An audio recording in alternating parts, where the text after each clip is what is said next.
જય Hind. Gujarati study education ચેનલમાં તમારા દરેકે દરેક મિત્રોનું હાર્દિક સ્વાગત છે. તો મિત્રો, ધોરણ 9 થી 12ની પરીક્ષા જે ચાલી રહી છે એની અંદર મિત્રો દ્વિતીય પરીક્ષા મિત્રો 2023-24ની પરીક્ષા ચાલુ છે. ધોરણ 11 છે, વાણિજ્ય પ્રવાહ છે, સવાર પાડી છે મિત્રો.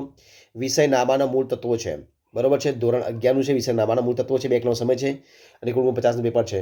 તો મિત્રો, ધોરણ 9 થી 12ની જે મિત્રો પરીક્ષા ચાલે છે એની અંદર અલગ અલગ જિલ્લાઓની અંદર અલગ અલગ વિષયના પેપર અલગ અલગ તારીખે લેવાઈ રહ્યા છે. તો મિત્રો, આજે તમારી સમક્ષ આપણે નામાના મૂળ તત્વોનું પેપર છે મૂકવાનો પ્રયત્ન કરીએ છીએ, જેથી કરીને તમારે પરીક્ષાની જે જિલ્લામાં પેપર બાકી હોય નામાના મૂળ તત્વો ધોરણ 11ની અંદર એમને પરીક્ષાની પૂર્વ તૈયારી મદદ થઈ શકે.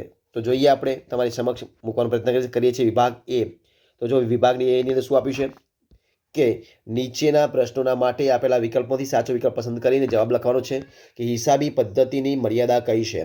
નકારાત્મક નફાકારકતા જણાવે છે, આર્થિક સ્થિતિ જણાવે છે, કરવેરા આયોજન કે નાણાંનું સ્થિર મૂલ્ય, ધંધાકીય વ્યવહાર મુખ્યત્વે કેટલા પ્રકારના હોય છે, 2, 3, 4 કે 5, ધીરેલી લોન પર વ્યાજ, ધંધા માટે ખર્ચ છે, ઉપજ છે, દેવું છે કે નુકસાન છે. ત્યારબાદ આપણે આગળ જોઈએ પ્રશ્ન 4. મહેસૂલી આવક રોકડમાં મળે છે ત્યારે મિલકત વધે છે, દેવું વધે છે. મિલકત વધે છે, દેવું ઘટે છે.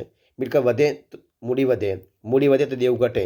અન્ય પેટા નોંધમાં ન નોંધાતા હોય તેવા હિસાબી વ્યવસાયો કયા ચોપડામાં નોંધાય છે? આમ નોંધ, આમ ખાસ નોંધ, રોકડમેળ કે અન્ય નોંધ. સામાન્ય અનામત ખાલી જગ્યા ખાતે ઉધારીને ઊભું કરવામાં આવે છે. નફા નુકસાન ફાળવણી, વેપાર કે મૂડી. હિસાબો ભૂલ રહિત હોય તો પાકા સરવૈયાની બંને બાજુના સરવાળા સરખા થાય છે. કયા ખ્યાલ મુજબ? તો મહત્વતાના, સંપાદનના, દ્વિઅસરના કે એક સૂત્રતાના. હવે મિત્રો જોઈએ આપણે વિભાગ બી વિશે જોઈએ. તો જો વિભાગ બી ની અંદર પ્રશ્ન આપે છે કે નીચેના પ્રશ્નના એક વાક્યમાં ઉત્તર આપવાના છે. કૃત્રિમ વ્યક્તિઓમાં કોનો સમાવેશ થાય છે? કયા વ્યવહારો ચોપડે નોંધાય છે અને ઉધાર ચિઠ્ઠી કોના પર લખે છે? ત્યારબાદ જોઈએ આપણે કે આરટીજીએસની સેવા મેળવવા માટે રકમની ન્યૂનતમ મર્યાદા કેટલી છે?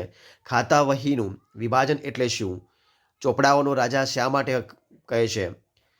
કાચી નોંધ બીજા કયા નામે ઓળખાય છે? હવે મિત્રો આપણે વિભાગ સી જોઈએ અને વિભાગ સીની અંદર મિત્રો નીચેના પ્રશ્ન માગ્યા મુજબ ઉત્તર આપવા છે. તેના 4 ગુણ છે. જો મિત્રો અહીંયા લોબે રકમ આપી છે, આપણે વાંચતા તમે પ્રશ્ન મૂકીએ છીએ પ્રશ્ન 15, તો તમે સ્ક્રીનશોટ લઈ લેજો, બરાબર છે. પ્રશ્ન 15, ત્યારબાદ પ્રશ્ન 16 છે, એને પણ તમે સ્ક્રીનશોટ લઈ લો. ત્યારબાદ આપણે જોઈએ પ્રશ્ન 17 પણ મૂકીએ છીએ, બરાબર છે. 17નો અથવાનો પ્રશ્ન મૂક્યો છે, એને પણ તમે સ્ક્રીનશોટ લેતા રહેજો. ત્યારબાદ જોઈએ આપણે વિભાગ ડી. તો વિભાગ ડી અંદર મિત્રો પ્રશ્ન 18માં 1, 2, 3 જે આપ્યા છે મુદ્દા, એને તમે સ્ક્રીનશોટ લઈ અને પેપર મેળવી શકો છો.